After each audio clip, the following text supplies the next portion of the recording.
नमस्कार, बहुत स्वागत है आपका।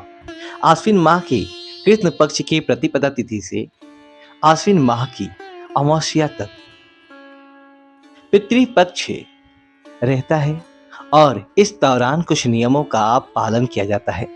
लेकिन पितृपक्ष में पालन किसे करना ये भी जान लें। अगर आपके माता-पिता जीवित हैं तो आपको पालन नहीं करना है। अगर आपके माता-पिता नहीं हैं या फिर आपके मान लीजिए दादा-दादी नहीं हैं तो आपके माता-पिता पालन करेंगे लेकिन आपको नहीं करना है।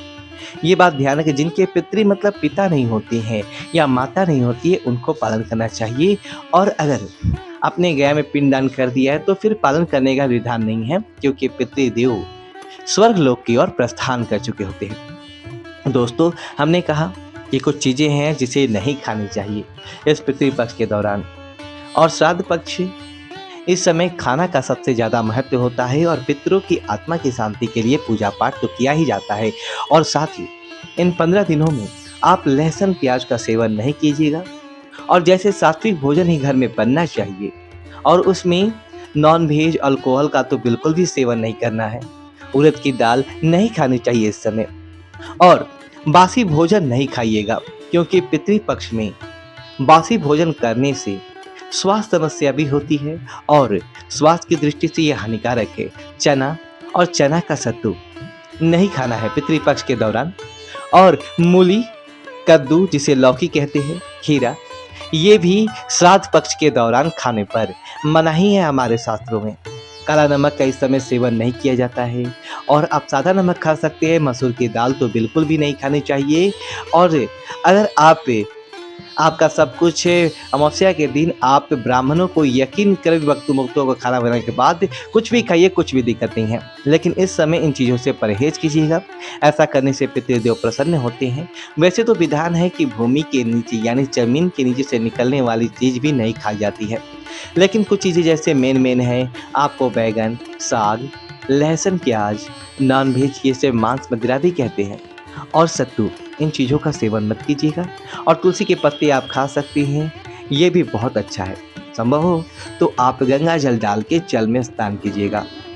ऐसा करने से कुंडली के जो बड़े-बड़े ग्रह दोष भी होते हैं, पितृ मतलब क्या होता है राहु और केतु, और राहु और केतु जहाँ भी किसी भी ग्रह के साथ जैसे गुरु के साथ में बैठ गए तो गुरु चंडाल योग बन गया, चंद्रमा के साथ बैठ गए तो चंद्र ग्रहण योग बन गया। तो राहु चंद्रमा, राहु सूर्य, गुरु ये सब बुरे दोष होते हैं। इनको समाप्त करने के लिए आप पूरे प्रतिपक्ष में कभी भी अपने संभव हो तो किसी पवित्र नदी में नहा लीजिएगा या फिर अपने घर में ही जल में गंगा जल थोड़ा डालकर नहाइए। इससे भी दोष समाप्त होते हैं और पितृपक्ष के दौरान ही अपने हाथों से पीपल का पौधा कहीं भी सार्वजनिक स्थान पर लगवा दीजिए या खुद लगवाइए। पितृदेव को इससे बहुत प्रसन्नता होती है, उनको शांति मिलती है। तो हिंदू धर्म में पितृपक्ष बहुत महत्वपूर्ण माना जाता है और ये वो समय होता है जब परिवार अपने पूर्वजों को याद करता है और पितरों की मुक्ति के लिए पूरे विधान से श्राद्ध कर्म भी करता है। तो घर के वो बड़े बुजुर्ग जो परलोक जा चुके हैं उनका धन्यवाद करने के लिए 15 दिन बहुत ही पवित्र माने जाते हैं। इस समय कई तरह के परहेज किए जाते हैं, सावधानियां बरतनी पड़ती है ताकि पूर्वजों का आशीर्वाद आपको बेहतर तरीके से मिल सके। अब पितृपक्ष में खान पान का भी विशेष महत्व होता है ताकि पूर्वजों की आत्मा को शांति मिल सके और उनके लिए ये शांति को प्राप्त करने के लिए ब्राह्मणों को भोजन कराया जाता है। यहाँ तक कि गाय, कौवा, कुत्ता और चींटियों के निमित्त भी भोजन निकाला जाता है, जिससे कि अभी हमने आपको बताया।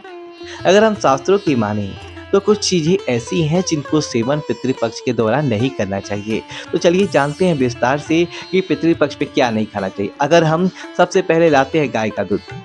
पितृपक्ष में अगर आप पालन कर रहे हैं, अगर आप के घर में माता पिता नहीं हैं, आप पालन कर रहे हैं तो गाय का दूध मत पीजिएगा। खास तौर पर वो गाय जिसने हाल ही में बच्चे को जन्म दिया है, क्योंकि उसके दूध से विशेष रूप से आपको बचना है। आप वो पैकेट वाला दूध तो यूज कर सकते हैं पर जरा संभल के। अब बासी भोजन माना जाता है कि बासी भोजन पितृपक्ष में नहीं खाना चाहिए और ना ही आटे को गूंथ कर आप 2 घंटा 3 घंटा फ्रिज में रख दिए, ऐसा मत कीजिएगा क्योंकि श्राद्ध के लिए तर्पण किया जाता है और प्रार्थना की जाती है कि पूर्वज से स्वीकार करे। 15 दिन के अंतराल में आप ताज़ा भोजन ही करें। इन 15 दिनों में संभव हो तो फ्रिज में रखे खाना खाने से भी बचिए क्योंकि आपकी भोजन का संबंध सीधे तौर से आपके पूर्वजों से होता है। जो आप खाते हैं, जो उनके लिए निकालते हैं, उसी को खाकर पितृ तृप्त होते हैं। चना और चने से बनी हुई चीज़ें, चना यानी कि जो ब्राउन वाला चना होता है, तो श्राद्ध कर्म अगर आप कर रहे हैं, 15 दिनों का मान रख रहे हैं, तो चने का सेवन नहीं करनी चाहिए। चने से तैयार जैसे सत्तू है या चने से भुजा है, ये सब वगैरह नहीं खाना है। चना किसी भी हाल में आपको ना खाएं तो उत्तम रहेगा आपके लिए। और जैसे कि आप खाने में साग, साग कोई भी साग हो, आपको साग नहीं खाना है, मूली नहीं खाना है, लौकी उसको भी नहीं खाना है, और खीरा का भी सेवन आप मत कीजिएगा। तो खासकर सरसों का साग नहीं खाना है आपको। श्राद्ध में सरसों का साग खाने की मनाही होती है, ना ही खाई ना ही दूसरों को खाने दीजिए घर में, इस बात का ध्यान रखना है। मसूर की दाल, देखिए पितृपक्ष में मूंग और उड़द की दाल का इस्तेमाल किया जा सकता है। याद रखिए, मूंग और काली उड़द का दाल। तो 15 दिनों तक आप मसूर की दाल मत खाइएगा। साथ ही जब आप खाना बनाते हैं तो कुछ खास बात का ध्यान रखिए। अगर आप खीर बनाते हैं तो आप गाय के दूध से ही बनाइए। गाय का जो आप इस्तेमाल कर रहे हैं जिस दूध का, तो इस बात का ध्यान रखिए कि उसका बच्चा, गाय के जो बच्चा है वो बड़ा हो चुका हो। बहुत ज़्यादा छोटे बच्चे का, जिसका छोटा बच्चा है, उसका दूध इस्तेमाल ना करें। भोजन बनाने के लिए आप सेंधा नमक का इस्तेमाल करें, सादा नमक इस्तेमाल मत कीजिएगा। और श्राद्ध के दौरान खाना बनाने वाले अपना चेहरा पूरब की तरफ रखकर ही भोजन को तैयार करें, तो पितृ अति प्रसन्न होते हैं और आशीर्वाद बरसाते हैं। तो इन नियमों का आपको पालन करना चाहिए, क्योंकि माना जाता है कि अगर विधि पूर्वक श्राद्ध और तर्पण ना किया जाए तो व्यक्ति जो नहीं है उन्हें इस रोग से मुक्ति नहीं मिलती। और ब्रह्म पुराण के अनुसार देवताओं को प्रसन्न करने के पहले व्यक्ति को अपने पितरों यानी कि पूर्वजों को प्रसन्न जरूर करना चाहिए।